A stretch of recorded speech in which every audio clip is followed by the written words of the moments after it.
chapitre 6, ce sera le premier verset au verset 6.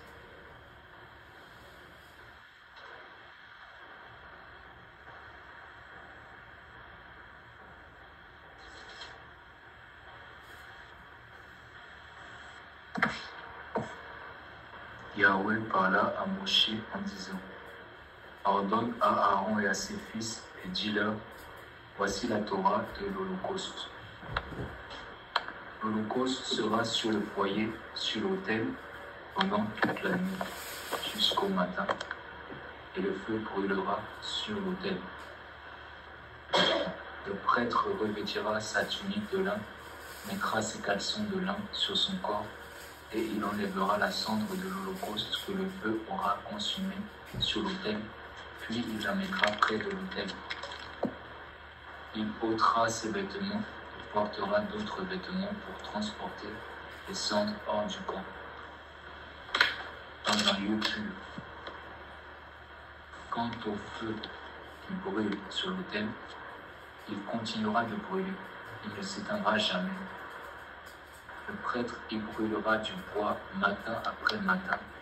Il préparera l'Holocauste sur le bois et il brûlera les graisses des offrandes de paix. Le feu brûlera continuellement sur l'autel et ne s'éteindra jamais. Oui, voilà, donc ici, Lévitique fait partie des 5 livres écrits par Moïse, le libérateur, l'instrument que Dieu a utilisé pour sortir Israël de la captivité égyptienne. Lévi lui-même, donc c'est un livre qui traite un peu de la prêtrise, plus particulièrement des sacrifices. Et Lévi lui-même, c'était un sacrifié. Vous savez, Jacob avait 12 fils, disons 13 enfants, parce que dans la culture hébraïque, les femmes ne sont pas comptées. Donc, il avait 12 garçons et une fille du nom de Dina. Vous voyez, et parmi ses enfants, Dieu a choisi, il avait choisi Lévi pour... Lévi était comme sacrifié. C'était un sacrifié, ce qu'on appelle des sacrificateurs. Donc, ils n'avaient même pas, quand ils sont rentrés dans le pays promis, Lévi n'avait pas d'héritage, en fait. C'était des prêtres. C'est Dieu qui était leur héritage, en fait. Donc, c'est pourquoi, parce qu'ils n'avaient rien, et eux, leur vie était complètement dédiée à Dieu pour exercer ce qu'on appelle la prêtrise, en fait, notamment les sacrifices et pour le peuple. Et ces gens-là, ils vivaient donc des présents. Par exemple, Dieu avait imposé la dîme, dont les autres tribus contribuaient pour le bien-être. Parce que ces gens-là, il fallait qu'ils vivent. Ils avaient un service plein temps. Le Seigneur avait voulu ainsi parce que à cette époque-là, l'offrande de Christ n'était pas encore... Jésus n'était pas encore révélé. Et Dieu, les sacrifices, des sacrifices physiques, là, des animaux et autres, c'était agréé par le Seigneur. Et c'était des hommes qui offraient ces sacrifices-là. Et c'était un service, ils avaient ce qu'on appelle un service plein temps. D'accord? Il y avait une journée, c'est 24 heures, il y avait 24 places de sacrificateurs. Ça veut dire que chaque sacrificateur par jour avait une heure pour exercer dans le temple. Donc c'était un service qu'on appelle... c'était un service continu. Donc ça ne s'arrêtait pas. C'est comme il y a des entreprises ici qui travaillent en 2-8, en 3-8, en 4-8, ça dit que c'est jour et nuit. Donc, pendant que certains quittent leur fonction, il y a d'autres d'autres qui rentrent. Donc, ils chevauchent en fait. Donc, c'est comme ça. Ça fait que l'usine, l'entreprise tourne en plein régime, 24 heures sur 24. À cette époque-là, donc, c'était comme ça en fait. Parce qu'aujourd'hui, on parle des services plein temps. Donc, ça vient d'où le service plein temps. Les gens parlent du service plein temps. Donc, c'était vraiment ces gens-là ils étaient en plein temps. Donc, c'était cette façon, c'était le modèle qui a été conçu par Dieu à cette époque-là. Pourquoi? Parce que tout le monde n'avait pas accès, donc le sacerdoce, le service de Dieu, d'accord?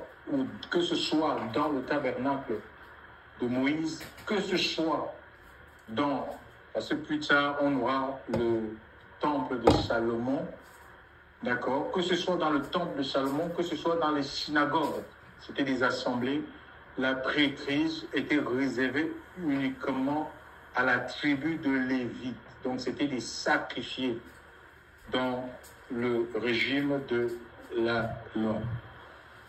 Alors, ici, donc il y avait des ordonnances, des instructions qui étaient claires. Ici, l'Écriture nous a parlé de l'Holocauste. L'Éternel va donner une ordonnance concernant l'Holocauste. Qu'est-ce que c'est? Certains peuvent me poser la question, qu'est-ce que c'est l'Holocauste? C'est un type de sacrifice. Les Juifs, il y en avait 5 types de sacrifices qu'ils apportaient à Dieu, d'accord? Il y avait le sacrifice de culpabilité, donc ça veut dire que tu te sentais coupable, que ta conscience t'accuse. Il y avait un type de sacrifice qu'il fallait apporter, même si c'était à minuit.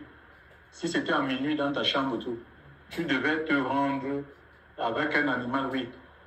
Un agneau, oui, tu devais te rendre un agneau pour que ce péché-là soit pardonné.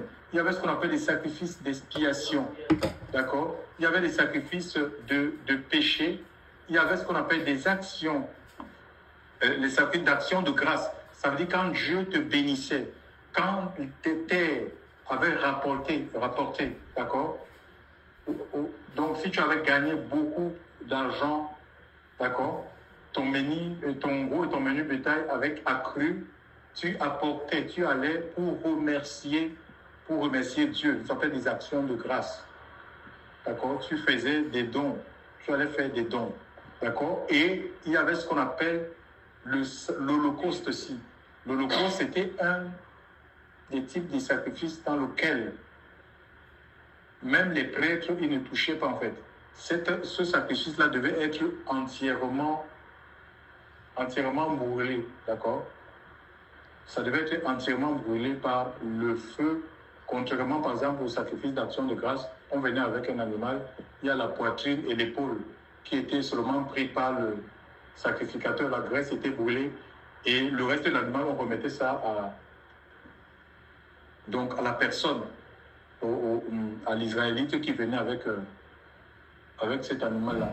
Contrairement à l'Holocauste devait rester dans l'autel parce que ça appartenait à Dieu, d'accord?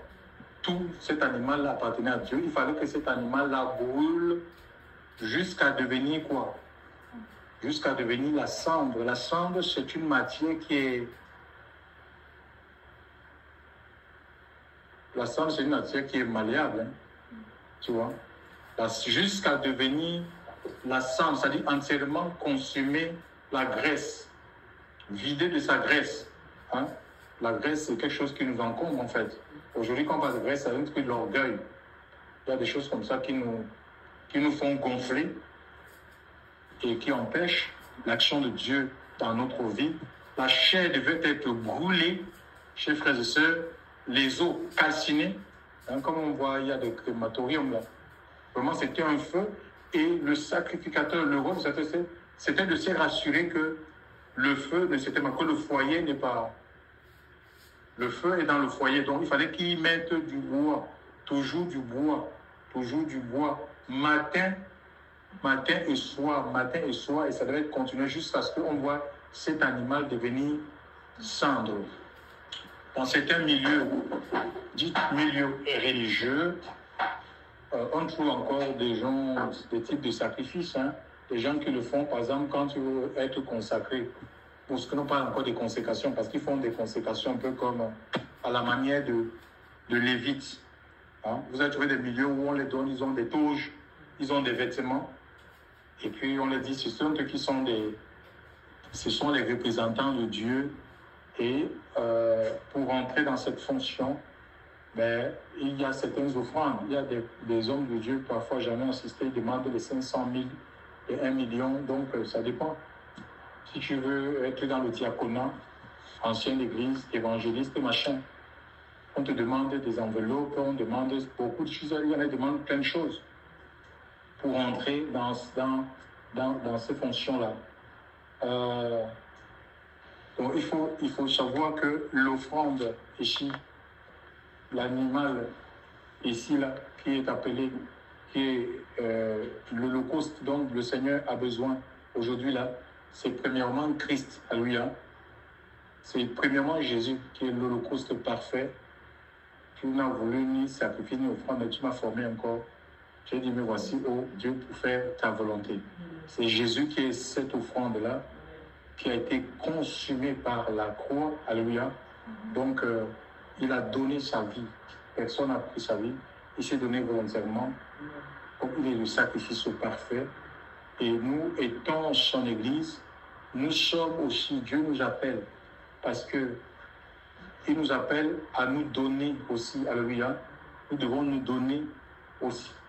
Si nous voulons nous donner, ben, c'est la condition pour avoir une vie en feu, une vie enflammée pour le Seigneur. Beaucoup réclament le feu de Dieu. Beaucoup veulent le feu de Dieu, mais ils ne veulent pas monter à l'autel. D'accord? Le feu, ça image aussi, c'est le symbole de la puissance. C'est le symbole de l'autorité de Dieu. Le feu chasse les ténèbres. Les gens ont besoin du feu, c'est la lumière. D'accord? Et la lumière, les gens ont besoin de vivre dans un monde où il y a beaucoup d'obscurité, il y a beaucoup de ténèbres spirituelles. Les gens, ils tâtonnent, ils sont dans l'incertitude, ils ont peur, ils ont besoin d'aller là où il y a la lumière pour se rassurer, chers frères et sœurs, pour vivre sans crainte, chers frères et sœurs dans le Seigneur. Et le Seigneur et Dieu veut, et ça passe par le sacrifice de notre vie. Alléluia. On doit être, c'est-à-dire nous devons donner nos vies.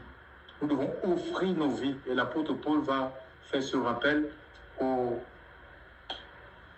disciples, aux chrétiens de Rome, dans Romains 12. Il dit, offrez vos corps à Dieu comme un sacrifice vivant. C'est ce qui sera de votre part un culte intelligent. Un culte, le culte intelligent, le culte véritable. Ce n'est pas, vraiment, c'est pas chanter à la chorale. Où on voit aujourd'hui, les gens, c'est plus de la performance, c'est plus du spectacle. Il y a beaucoup de spectacles. Et les gens vont vous dire, oui, comment vous avez trouvé nos cultes? Les gens, comment vous avez trouvé nos cultes? Comment tu as trouvé la prédication? Même un homme de Dieu vient de prêcher, va dire, comment est-ce que tu as trouvé ma prédication? Donc il cherche quoi? L'approbation des hommes. Comment vous avez trouvé nos cultes? Comment vous avez trouvé la louange ce matin? Et donc les gens, ils travaillent, c'est pas dans le but de glorifier Dieu, mais de performer pour se faire voir, pour être comme des stars en fait. C'est pas ça en fait. Et nous avons un côté des gens qui ne font rien, qui sont assis comme des spectateurs, et les autres qui sont en train de prester. Et c'est pas ça.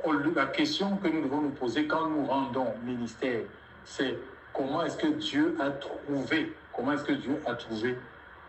trouve l'action que j'ai posée. C'est le Seigneur en fait. Parce que la louange, elle est à Dieu, c'est un style de vie. On n'est pas là pour faire, pour offrir un spectacle, pour que les gens puissent nous applaudir et dire vraiment, vous êtes forts, hein? Non.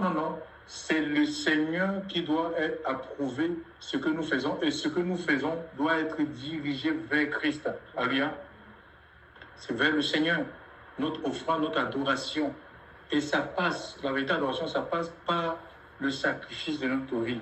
Chers frères et sœurs, si on ne souffre pas, si on ne monte pas à l'autel là pour que le feu de Dieu, parce que dans l'autel, quand on parle de l'autel ici, il n'est pas seulement, c'est la croix, il n'est pas seulement question du sang. Oui, il y a le sang. Mais le sang, c'est pour nous réconcilier, ce n'est pas pour dire sang de Jésus.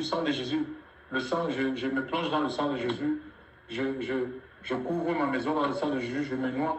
Autrefois, nous avons prié comme ça. C'est même dans nos maladresses, le Seigneur, il répond, mais le sang n'est pas fait pour ça. Il y a la vie dans le sang. Le sang, c'est pour nous donner la vie. Alléluia.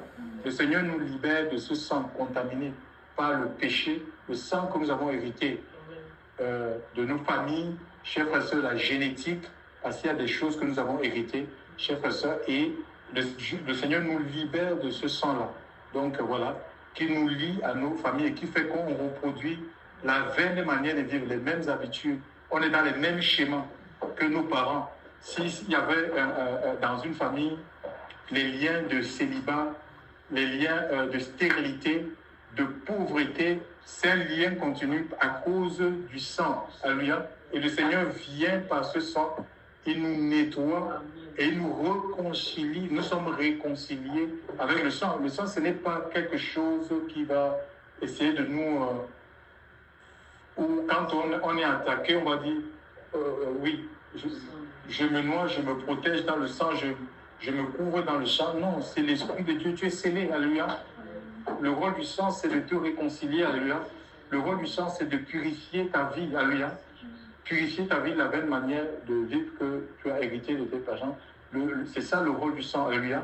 Et la vie est dans le sang. Le sang, ça donne la vie. Donc, imagine un peu quelqu'un qui perd du sang.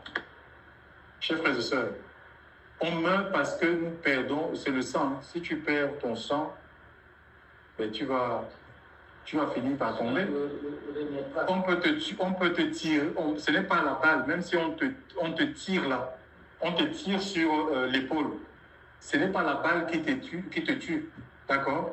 Ce n'est pas le fait qu'on a tiré la balle. Parce que si on met un garrot, on va éviter que le sang gicle et tu seras maintenu en vie. C'est le sang qu'on doit protéger. Si on te tire même sur, on appelle ça sur le cœur, le sang, du moment où tu ne perds pas le sang, parce qu'on peut te mettre un autre organe, il y a des gens qui vivent sans le cœur, le cœur naturel, il y a des machines. Le cœur sert juste à pomper le sang, chers frères et sœurs, sur tout le corps, c'est tout. On meurt parce que nous perdons le sang. La vie de la chair est dans la vie. Dans Lévitique 17, 14, on dit que la vie de la chair est dans le sang. Alléluia. Et Dieu avait interdit à son peuple de manger des animaux avec le sang. Parce que non seulement le sang contient la vie, mais en même temps les maladies, où les maladies sont véhiculées par le sang, comme le sida et les MST, IST, toutes ces choses-là. C'est le sang qui véhicule. Si on te met un sang, si on te donne un sang qui est contaminé, tu es en santé, mais tu vas finir par mourir. Alléluia. Gloire à Dieu. Donc le rôle du sang, c'est de nous donner la vie. Alléluia. Le Seigneur a un sang qui est sans tache, un sang non contaminé. Ce sang qui nous purifie. Il est cet agneau que Jean, quand il a été transporté dans le ciel, dans son chapitre saint, il va voir un livre qui était scellé au-dedans et au-dehors. Personne ne pouvait ouvrir ni rompre ce sceau. Et il y a un agneau qui va s'avancer pour rompre et ouvrir le sceau pour que les Écritures, les gens puissent recevoir l'éclair. Parce que quand quelque chose qui est scellé, on n'a pas accès en fait. Alléluia. Que les gens puissent avoir accès à la connaissance. Alléluia. Et il va donner sa vie. Cet agneau va se donner, sera immolé, chers frères et sœurs, pour que nous puissions rentrer dans le salut. Alléluia. Le salut, c'est la délivrance. Alléluia. La délivrance, être mis hors du danger, être protégé, chers frères et sœurs, de Satan, des œuvres des ténèbres. Et c'est Jésus qui a accompli cette œuvre. Et nous sommes sur la terre pour perpétuer.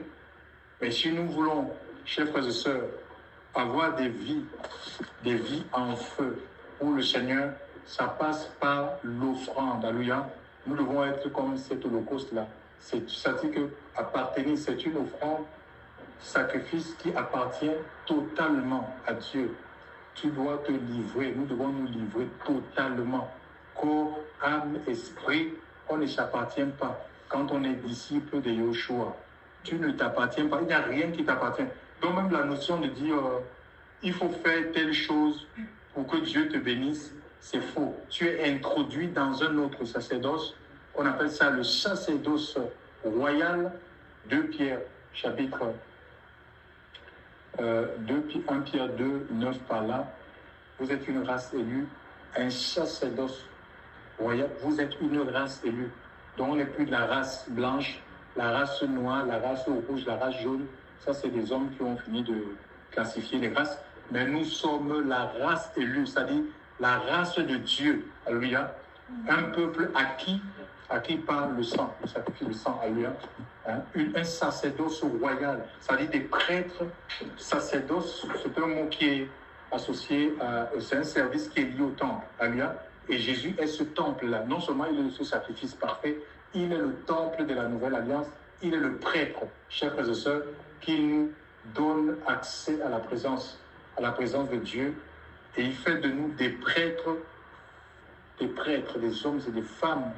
Apocalypse chapitre 1, 5, 4, 5, 6, à celui qui nous aime, qui nous a lavé de nos péchés par son sang, et a fait de vous un royaume de sacrificateurs pour Dieu. Et ta mission en tant que prêtre, parce que quoi? Ta vie, notre vie, le Seigneur a mis un feu, alléluia.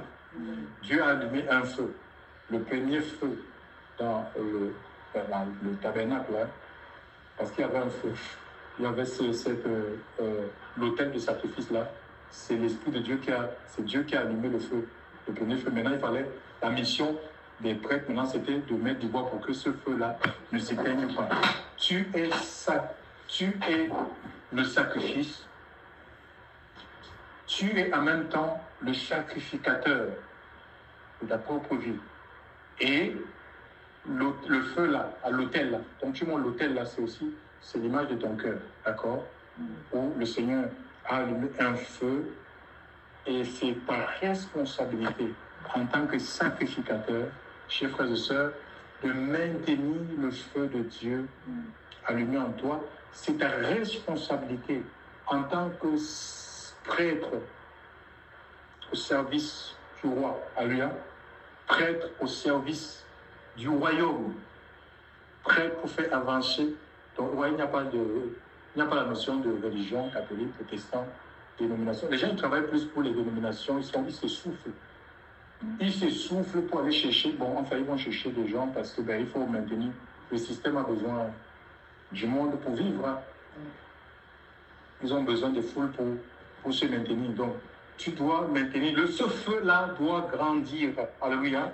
Il y a un feu. Il y a un feu que le Seigneur a allumé en toi.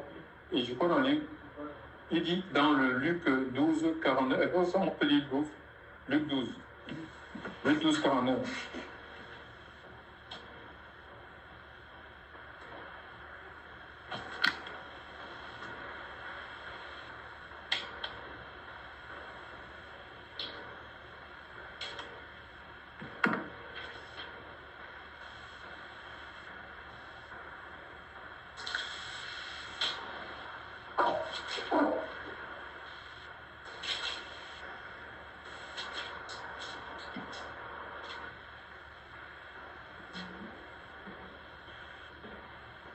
Oui, on peut lire. Luc 12, verset 49. Suis venu jeter un feu sur la terre, et qu'ai-je à désirer s'il est déjà allumé? Oui, il y a un feu. Il y a un feu que le Seigneur est venu jeter sur la terre. Donc, ce feu est allumé. Dieu a allumé nos vies. Marc 9, 49 aussi.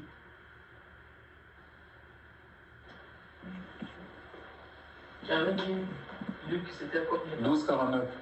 12, 49. Oui. Marc 9, 49.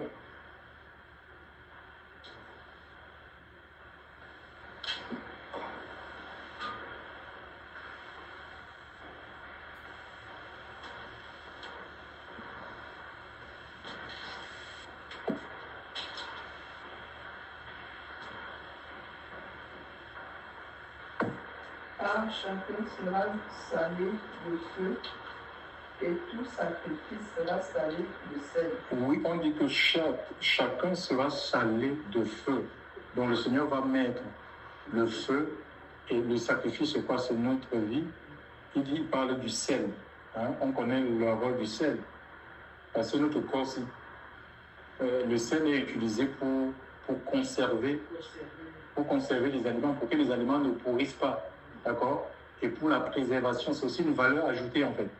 Dans les sauces, quand on fait la nourriture, ça va donner du goût à la nourriture. Et le Seigneur dit, vous êtes le sel de la terre.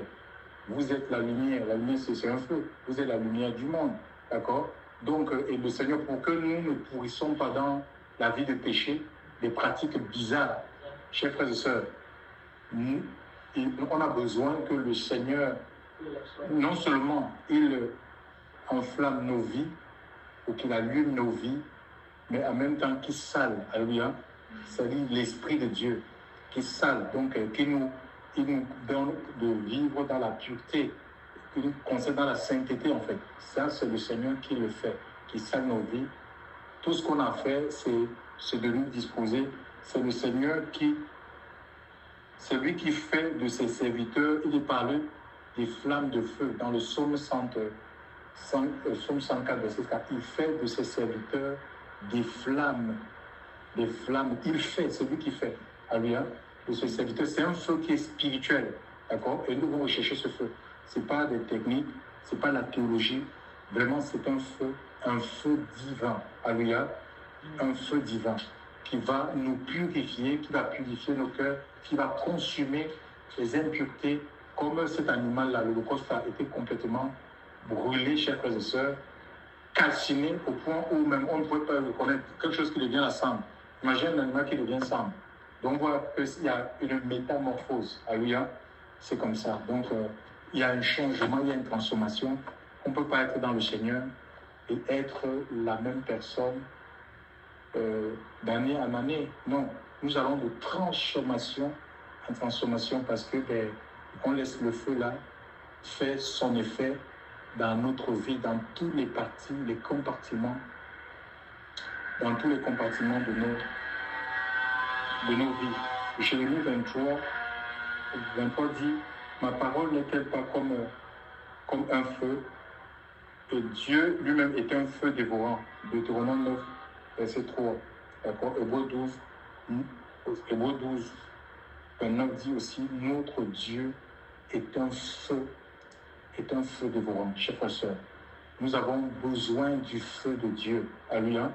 Parce que sans le feu de Dieu, chers frères et sœurs, on ne peut pas être zélé. Le feu, ça apporte le zèle. On est brûlant pour la sainteté, brûlant pour la vérité, brûlant pour la justice, brûlant pour la défense de l'évangile, chers frères et sœurs. Alléluia. Et c'est Dieu, nous devons donner la possibilité à Dieu de mettre ce feu en nous sacrifiant totalement, chers frères et sœurs, en lui. Et nous pouvons savoir ce qui est bon de ce qui n'est pas bon. On est dans la lumière, en fait. Nous sommes dans la lumière, on peut savoir ce qui est bon, ce qui n'est pas bon. Et même la volonté de Dieu, les plans et les projets que Dieu a pour nous, ça devient facile de discerner, alléluia, de discerner ces projets. Et on sait, quand vous lisez Romains chapitre 12, là, vous allez voir après le sacrifice, donc tu peux connaître ton affectation, alléluia, ce que tu es appelé à faire dans l'assemblée. On n'aura pas une seule autre opinion dans nos personnes que oui, c'est moi le pasteur, c'est moi ceci, c'est moi cela. Parce que tous les membres, nous offrant, chers frères et sœurs, nous sommes au service, nous avons des instruments, chacun en proportion de la foi qu'il a reçue pour servir les intérêts du royaume. Nous ne sommes pas des suiveurs, en fait. Les gens qui sont contents en train de suivre sans rien faire, assis comme ça, pour dire oui, amen, et donner seulement l'argent. On connaît notre appel, chers frères et sœurs. On connaît notre mission sur la terre. Et parfois, ces personnes-là qui peuvent rentrer dans leur... On parle, c'est un héritage, alléluia, spirituel. Ils sont combattus. Parfois, ils sont mal compris par des... Donc, surtout s'ils sont dans les systèmes. On dit non, mais s'ils sont des rebelles, il faut attendre que le pasteur décide que ce n'est pas un homme qui te consacre, hein, ou qui te dit ce que tu dois faire. Si tu as l'Esprit de Dieu en toi et que vraiment tout est donné au Seigneur, on peut vouloir faire de toi. Tu peux être dans un milieu où on te proposera une affectation. Tu sauras que ce n'est pas là que le Seigneur te veut. Ouais. Tu peux savoir parce que tu as, c'est plus que les yeux physiques. L'homme intérieur, ton esprit est allumé en fait. Tu vois, c'est plus que les yeux physiques. Donc tu peux percevoir en fait. Tu sais pourquoi Dieu t'a appelé. Tu sais où est-ce que le Seigneur t'attend. C'est comme ça. Et je crois que la mission des hommes de Dieu, c'est d'amener les gens à plus de consécration, chers frères et sœurs, pour que chacun puisse se retrouver dans la maison de Dieu. Alléluia. Donc, ça évite la concurrence, les compétitions, les rivalités. Voilà les choses qui minent l'Église aujourd'hui. Hein? Nous sommes appelés à servir Dieu en esprit et en vérité, avec le feu de Dieu, pas avec un feu étranger. Alléluia. Hein? Il y a les fils Nadab et Abihu qui avaient, lors de l'inauguration du tabernacle, ils sont allés chercher un feu étranger et ils sont morts. Donc on n'a pas besoin d'aller chercher des méthodes extérieures à la Bible. Donc il y a le marketing qui est rentré dans les églises. Aujourd'hui, on joue avec des émotions des gens, alors que le Seigneur a tout fait. Il faut emmener les gens dans les Écritures, dans la doctrine. Alléluia. On va chercher des doctrines diverses, étrangères, qui n'ont rien à voir avec les doctrines que enseignaient les apôtres. Ils persévéraient dans la doctrine des apôtres, nous dit l'Écriture. Alléluia. C'est la doctrine des apôtres. Hein? On a créé des castes. Nous, on a fait créer des castes. Il y a des écoles théologiques, des universités chrétiennes où, si tu n'as pas l'argent, tu ne vas pas aller là-bas. Mais le Seigneur, est-ce que les apôtres ont fonctionné avec ces histoires? Ou quand les gens se donnent, que bon, vous, maintenant, on va vous mettre dans les écoles, il faut que vous alliez vous mettre dans les écoles épiscopales pour former des grands prêtres, des bishops, des archibishops, des universités, des écoles pastorales. Non. Ils persévéraient dans les enseignements des apôtres, chers frères et sœurs, dans la prière, dans le jeûne, chers frères et sœurs, la fraction du pain.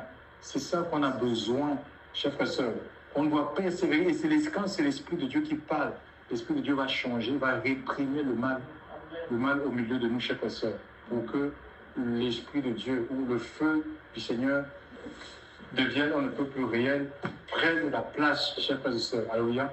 Prenne la place, qu'on ressente la vie de l'Esprit. Nous voulons être porteurs de la vie de l'Esprit. Nous ne voulons pas les œuvres de la chair, chers frères et sœurs. Et ça, offrons-nous continuellement, jour et nuit, chers frères et sœurs. Sacrifions nos vies pour le Seigneur. Nous n'allons pas le regretter. Nous allons être porteurs. Il y aura plus de sa présence. Alléluia. Plus de sa présence. Plus de maturité spirituelle. Ça n'a rien à voir avec être apôtre, prophète. Tu peux être un apôtre et être immature. D'accord, on le voit. Moi, je vois dans les réseaux sociaux. Parfois, des gens qu'on dit des grands hommes de Dieu, quand ils sont un peu critiqués. Mais la critique, elle n'est pas mauvaise en soi, surtout lorsqu'elle est une critique constructive. D'accord, parce qu'on est Dieu, fait qu'on doit être des gardiens. Les uns les autres. Si les gens, ils constatent peut-être que toi, tu es en train de sortir, de t'écarter de la voie. Les autres sont en droit de te dire que non, là, le chemin que tu es en train d'emprunter là, ce n'est pas bon. Nous, on n'aime pas ça. C'est comme il y a un homme de Dieu là, qui fait... c'est hier, je me suis connecté comme ça. C'était il y a un live. C'est le frère qui est en Côte d'Ivoire là, qui fait l'émission où les gens ils viennent souvent avec le pasteur... Avec le pasteur, le frère là, le frère qui... Roland. Oui, qui interroge des personnes et il est entendu dire qu'il a 10 modules, il va ouvrir 10 modules et il a 10 modules sur les enseignements qu'il veut donner aux gens et que les gens, il faut qu'ils donnent 200 000 pour avoir accès à ces modules d'enseignement. Je vais vous enseigner de quelle espèce vous êtes, comment tu peux monétiser tes cicatrices. Donc, des choses que quand tu... Hein? C'est ton frère? Non, c'est un frère, il est en Côte d'Ivoire, c'est un frère qui fait une émission, c'est à la lumière la parole, je ne sais pas comment j'appelle. Point d'accord, oui. Point d'accord. Oui, le jeune frère là, qui interroge souvent les gens, oui. J'ai dit, je lui ai dit, mon frère, tu es en train de sortir de ton appel. Et il a dit, ah ben je veux attendez, il y a quelqu'un ici. J'ai dit que mais il faut rester dans les choses que le Seigneur t'a mis, parce que ce que tu es en train de faire là, tu es en train de sortir de la voie de Dieu. Il a dit, il y a quelqu'un ici qui est en train de dire un peu, qui commande n'importe quoi. Il m'a bloqué. Direct, il m'a bloqué.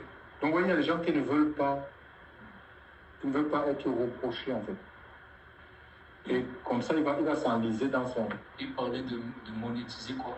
Mais les cicatrices que tu as, tout ça, tu peux monétiser. Il demandait 200 000 pour...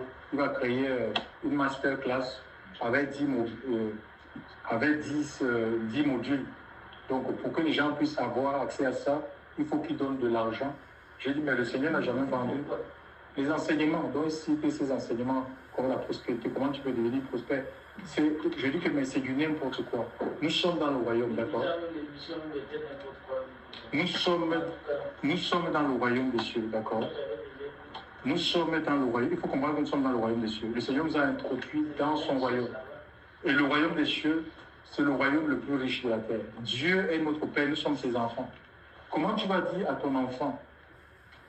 Pour ça, ça va faire rigoler, je dis. Nous savons qu'en tant que parents, nous sommes responsables de nos enfants, de leur éducation. Nous devons survenir à leurs besoins. Que tu vas dire à ton enfant t'exprime un besoin. Papa, j'ai besoin de telle chose. Tu dis, ben, pour avoir ça, il faut que tu me donnes tel montant. Tu vas dire ça à ton enfant. Tu vas obliger un enfant que pour que tu fasses du bien à ton enfant, il faut que ton enfant te donne de l'argent. C'est l'évangile qu'on nous prêche aujourd'hui. Pour que Dieu te bénisse, pour que tu lui donnes. C'est pas vrai ça. En même temps que Dieu, notre Dieu est le Dieu qui a l'or et qui a l'argent. Mais comment on va me dire à mon Dieu, mon Père, ou pour hériter de mon Père, pour avoir des choses de mon Père, il faut que je fasse telle chose. Pour que mon Père puisse me donner. Mais vous voyez qu'est-ce que c'est vraiment cohérent? Puisque les dieux, c'est des choses naturelles pour nous enseigner des réalités éternelles. Tu vois, s'il fait qu'on est des parents, on est conscient de l'apport que nous devons apporter à nos enfants. Les enfants, ils expriment des besoins et on peut connaître le temps dit que non, ça, ce n'est pas approprié, ce n'est pas pour maintenant. Tu vois, et on va donner en fonction de leur âge. D'accord? C'est comme ça, on ne peut pas donner de mauvaises choses à nos enfants. Ils peuvent demander certaines choses parce qu'ils sont peut-être encore d'un âge où ils sont inconscients, ils ne connaissent pas la gravité des choses. Et si à nous, on va dire que non, ce qu'il est en train de demander là, ce n'est pas approprié par rapport à son âge. Tu vois un peu? C'est pourquoi il y a souvent, même dans nos propres vies, des non-ajustements, des choses que nous demandons à Dieu. Et le Seigneur ne trouve pas utile de lui donner, c'est que ces choses vont nous briser. Il ne peut pas nous donner à la place, je ne sais pas, du pain, nous donner des pierres. Il a dit dans les Écritures, ou à la place du poisson, il ne va pas donner un serpent, à la place d'un œuf, il ne va pas donner un scorpion, parce qu'il sait pertinemment ce que ces choses peuvent engendrer, produire dans nos vies, chers frères et sœurs dans le Seigneur. Nous sommes dans le sacerdoce. Le Seigneur nous a sortis de ce sacerdoce, le sacerdoce lévitique, d'accord? Et nous devons chercher, chacun est prêtre de sa propre vie. Nous devons vivre dans l'unité, une consécration totale à Dieu, chers frères et sœurs, et nous allons grandir. Tu peux grandir plus que les gens qui se disent des grands bishops là, apôtres. Tu dois être sensible, grandir, au point où tu es sensible à l'Esprit de Dieu. Vous savez, moi j'ai été dans des systèmes où j'ai servi des systèmes. Et maintenant, ce qui nous a c'est parce que nous avions une relation avec le Seigneur dans la maison, on cherchait Dieu. Notre vie ne dépendait pas seulement des programmes de l'Assemblée. Nous avions mis un programme aussi dans notre maison où on cherchait notre Dieu, où on avait nos temps de jeûne, nos temps de partage, méditation. Ça n'a pas changé, même avec vous. Aujourd'hui, étant sorti des systèmes, nous avons des temps pour nous-mêmes, chers frères et sœurs. Alléluia, gloire à Dieu. Et moi, j'étais dans les systèmes où il y a beaucoup de manipulations, où un pasteur me disait des choses pour flatter mon orgueil. Et l'Esprit de Dieu me disait le contraire. Au même moment, le Saint-Esprit me disait le contraire. Donc, le témoignage de l'Esprit, c'est important. Le témoignage de l'Esprit, c'est important. Je ne sais pas, les gens qui vont vous encenser, qui vont vous dire des choses que vous voulez entendre. Mais tu as besoin d'entendre ce que Dieu dit de toi. Alléluia, chers frères et sœurs. Donc, le culte véritable, ce n'est pas les cultes que nous voyons à gauche, à droite, où les gens sont en contact avec nous. Comment vous trouvez nos cultes? Tenez nos cultes aujourd'hui. Bon, comme il n'y a pas telle personne, j'en ai suivi des pasteurs. Le culte sera light. Ça ne sera pas trop. Ça sera un culte light parce que, bon, les musiciens ne sont pas là. Le Seigneur ne va pas appeler pour que les gens nous animent. Nous devons chanter par l'Esprit de Dieu. Ça veut dire que vraiment, nous devons être d'avoir des vies complètement disposées, que quand on vient, qu'il y ait un cantique, le Seigneur met un cantique dans ton cœur. Et, mes amis, c'est terrible. Hein? Tu vas, j'ai eu des cantiques dans les bâtiments de l'église. Je ne vais pas avoir cette personne, j'ai dit que j'ai un chant, ce n'est pas dans notre programme. Wow. Donc, on dit que non, tu ne peux pas chanter parce que ce n'est pas dans notre programme. Et le Seigneur, même, alors que ce cantique pourrait bénir quelqu'un, chacun, ça pourrait bénir quelqu'un. Tu vois, on est enfermé dans des façons de faire et on a mis des limites, même des cultes chronométrés. C'est chronométré, chers frères et sœurs. Ben, c'est ça qui bloque. C'est pas l'Esprit de Dieu est là. Dieu veut allumer son peuple, mais on ne donne pas la place. On ne donne pas la place au Seigneur, chers frères et sœurs. Ça ne doit pas être le cas. Il faut que nous donnions toute la place à lui. Il doit régner dans nos cœurs, il doit régner dans nos âmes, il doit régner dans nos esprits. Il doit allumer ce feu-là. On va laisser le feu de Dieu, chers frères et sœurs, prendre toute la place en nous. C'est ce qui nous évitera de tomber dans le péché. C'est le feu de Dieu qui te porte, qui va t'éviter que tu tombes dans les péchés, dans les travers, chers frères et sœurs, en le Seigneur. Alléluia. Le Seigneur n'a pas changé. Donc ça veut dire que en tant que sacrificateur de notre vie, nous devons apporter ce qui maintient le feu, le bois. Hein? C'est quoi? C'est la parole de Dieu. Il faut qu'on plus de la parole. Il faut rester beaucoup dans la parole. Pas, c'est vrai qu'avec les réseaux sociaux et les TikTok là, les petites vidéos de TikTok là, ça nous bouffe beaucoup de temps, chers frères et sœurs dans le Seigneur. Il faut lire les Écritures. Alléluia. Il faut lire les Écritures.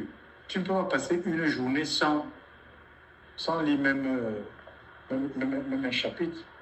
Oui, c'est vrai, tu peux travailler. Oui, c'est vrai, peut-être que tu peux te lever très tôt le matin. Mais au moins, quand tu as un petit temps libre, ou quand tu vas au lit, ne serait-ce que lire deux chapitres, alléluia. C'est comme ça, ça va renouveler ton intelligence, sera renouvelée. Au fur et à mesure que tu lis, tu vas connaître. C'est le livre des pensées de Dieu. Hein. Donc, tu connaîtras la pensée de Dieu, chers frères et sœurs, alléluia. La parole de Dieu, ça apporte le discernement. Hein. Tu discerneras ce qui est bien, ce qui n'est pas bien en lisant, chers frères et sœurs, les Écritures. Hein. Donc, c'est la prière. D'accord? C'est comme on dit qu'on apporte le bois là, pour maintenir ce bois. C'est la prière, c'est la communion fraternelle comme nous sommes là. Alléluia. Une vie de prière, la communion fraternelle. Le bois là, pour que ce feu ne s'estompe pas, chers frères et sœurs. C'est les jeûnes, les temps de jeûne. Alléluia. Un chrétien, tu peux être enfant de Dieu et tu vas passer une semaine, tu ne jeûnes pas. Non, c'est pas bon. Tu ne peux pas une semaine, c'est pas normal de passer une semaine sans jeûne. Il y a des gens qui ne peuvent pas se passer du manger. Mais c'est pourquoi beaucoup, on les empoisonne. J'aime quelqu'un, tu rentres dans un endroit qui ne t'appartient pas, tu trouves les morceaux de pain, tu commandes. Un endroit qui ne t'appartient pas, tu ne connais même pas. Pourquoi ces pains sont là? Tu manges partout, tu prends seulement, tu mets dans la bouche. Peut-être que c'est du pain envoûté. Peut-être qu'on a envoûté ça. Il y a des assemblées où on envoûte les gens. Tu rentres seulement comme ça, tu prends, tu mets dans la bouche. Il y a des chrétiens comme ça, toi tu dis que même. C'est quoi ça? Chers frères et sœurs, l'écriture de l'homme ne vivra pas de pain seulement. Alléluia. Oui, nous devons forger notre corps. Alléluia. Parce que il y a des temps où on peut se retrouver que le frigo est vide. Il y a rien, on va parler de lui. Si on ne sait pas donner à cet exercice-là, et on va se mettre, on peut se compromettre facilement comme Ésaü qui a vendu le doigt de d'aînesse pour un plat de lentilles, chers frères et sœurs dans le Seigneur. Alléluia. Et il y a le jeûne, il est bénéfique, chers frères et sœurs. Il y a des bénéfices sur le plan, que ce soit sur le plan physique, tu vas perdre du poids, tu vas perdre de la graisse, les toxines seront éliminées. Même sur le plan spirituel, il y a les démons qui sortent, pas seulement parce que tu pries, mais parce que tu as joint à ta prière le jeûne. C'est ce que le Seigneur dit, que ces sortes d'esprit ne sortent que par le jeûne et la prière. Et en jeûnant, tu reçois plus de présence, alléluia, plus de présence du Seigneur. Chers frères et sœurs, tu soumets ta chair, elle est soumise à l'Esprit de Dieu, à la direction de l'Esprit. Donc ça, c'est des choses qu'il faut enseigner aux gens. Donc on ne peut pas en tenir les gens. Et les délivrances, même les gens vont s'opérer, ils seront plus éclairés. Leur esprit sera éclairé, chers frères et sœurs, par rapport à des décisions au plan de Dieu. Ils verront plus clair, la clairvoyance. Ça vient, le jeûne apporte ça. Chers frères et sœurs dans le Seigneur. Donc on doit entraîner. Mais les hommes, beaucoup d'hommes de Dieu, ils préfèrent avoir des gens qui ne se prennent pas en charge, en fait. Hein? Et comme ça, ils peuvent les manipuler facilement. Nous ne vivons pas, nous ne sommes pas dans un sacerdoce où les hommes doivent dépendre des hommes. Des hommes que Dieu établit, je crois. Alléluia. Et nous devons les honorer, chers frères et sœurs. Nous devons apporter, les soutenir. Mais c'est des soutiens qui sont volontaires. Alléluia. Mais ils sont là pour développer les croyants. Leur mission, c'est de développer les croyants. Alléluia. C'est d'amener les gens à être autonomes. Jusqu'à ce que, l'Écriture dit, jusqu'à ce que tous nous atteignions la stature parfaite. C'est écrit dans Éphésiens chapitre 4. La stature parfaite de Christ à partir du verset 11 à 12, 13. Jusqu'à ce qu'on atteigne la stature. Donc, la stature parfaite de Christ n'est pas l'exclusivité ou l'apanage d'une élite. C'est tous les enfants de Dieu qui sont appelés à atteindre ces statuts, comme Jésus y croissait dans Luc chapitre 2, 52, en sagesse, en grâce, en puissance. Nous aussi, la mission de ceux qui sont dans les ministères point triple là, apôtre, prophète, évangéliste, pasteur, docteur, c'est d'amener l'Église à la maturité spirituelle. Pourquoi? Pour que nous ne soyons plus des gens emportés, alléluia, à tout vent de doctrine, comme aller de prophète en prophète. Aujourd'hui, on est ici, demain, on est là. Non. Je crois que Dieu conduit, alléluia, mais nous serons dans la conduite de l'esprit. Tu ne veux pas quitter un endroit pour te retrouver dans un endroit et tu te retrouves dans la confusion. Au lieu qu'on voit l'avancement, au lieu qu'on voit la progression, plutôt tu régresses, alléluia. Plutôt on voit la régression, non, alléluia. Non, ça dit quand tu quittes un milieu pour aller dans son voie que ben voilà, tu vas appeler à ton il y a un apport que tu vas donner à ces gens-là.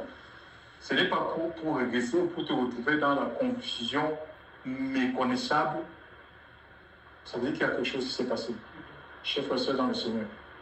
Donc vraiment que le Seigneur puisse nous aider, que nos cœurs soient ouverts. C'est Dieu qui rend puissant, chers frères et sœurs. C'est Dieu qui révèle, qu'on ne vous trompe pas. Que tu peux aller acheter la puissance de Dieu, tu peux aller acheter l'autorité de Dieu. Ce n'est pas des formations, tu peux aller faire toutes sortes de formations. C'est le sacrifice. D'abord, tu ne tiendras pas. Tu ne tiendras pas. Si le Seigneur, tu n'es pas bâti par le Seigneur, tu ne tiendras pas. Ce n'est pas une formation, ce n'est pas la rhétorique, le savoir prêcher qui va faire que on voit les scandales qu'il y a là. Le scandale qu'il y a dans tout, c'est il faut laisser le Seigneur chaque personne. Il faut être humble, il faut écouter la voix de Dieu. Il faut écouter la voix du Seigneur, l'Esprit de Dieu là, et le feu de Dieu. Chers frères et sœurs, c'est lui qui nous conduit à lui là. Il nous conduit. Nous allons de puissance en puissance, de force en force. Chers frères et sœurs, de présence en présence, chers frères et sœurs, de transformation en transformation, de gloire en gloire. La Bible dit comme le Seigneur l'Esprit, c'est-à-dire les mini-Christ. Ce sont des mini-Christ, des gens qui transportent Dieu sur la terre, des gens qui transportent le Seigneur là où il les a lâchés. Et je vous dis, même parler de Dieu, ça sera plus facile. Ça sera plus facile. Le Seigneur a dit que parle de moi à telle personne. Il va te révéler les souffrances dans un cœur, dans la vie d'un collègue. On est dans un pays où on a fini de créer des lois pour empêcher les gens de parler de leur foi. Mais ça, c'est rien. Le Seigneur est au-dessus des lois des hommes. D'accord? Donc, il faut qu'on se soumette. Tu ne vas pas perdre ton travail. dans une entreprise, parce que je dis non, mais ça, c'est elle là. Tu dois se mettre à crier Jésus, tu n'en as pas besoin. Il faut être sensible à lui. Il faut être sensible à la voix de l'esprit. Quand je travaillais, avant que nous t'avons fait, il y a la directrice de production qui m'avait invité dans son bureau comme ça. Elle a commencé à me dire que vraiment. Et le Seigneur m'avait montré qu'elle souffre. J'ai parlé de ça comme ça, que je suis en train de voir la directrice et qu'il y a des souffrances en elle en fait. Il y a beaucoup de souffrances en elle. François m'a dit, mais si l'occasion se présente, un jour il faut lui parler Elle était en train de me dire qu'elle souffre en fait. Dieu m'a montré comment elle est en train de me dire qu'elle souffre. Elle me dit que si l'occasion se présente, il faut lui parler. Ça veut dire que c'est le Seigneur qui a envie que tu lui parles de Jésus. Et c'est comme ça, je suis entré dans son bureau comme ça. Après, elle m'a dit que tu sais, tous les gens ici sont méchants contre moi. Elle a fermé, je lui ai dit, mais tu sais, le Seigneur a une solution. Les gens ne sont pas obligés de passer. Elle m'a dit, attends. Elle a fermé son bureau. C'est là où je lui ai parlé de Jésus. Dans son bureau, j'ai prié pour elle, je lui ai offert une Bible. Amen. D'accord? Et il y a le directeur, le Seigneur m'a montré le directeur, un des directeurs.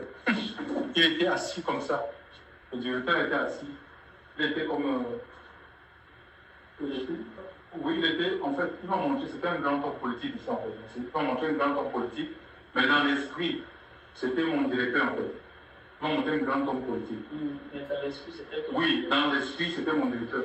Donc le grand homme politique était dans un cercle, assis, et un cercle de bisexualité en fait. Il couchait avec les hommes, il couchait avec les femmes. Et il ne savait pas, il disait que mais comment je peux, il se débattait que comment je vais sortir même de cette vie. Tu vois?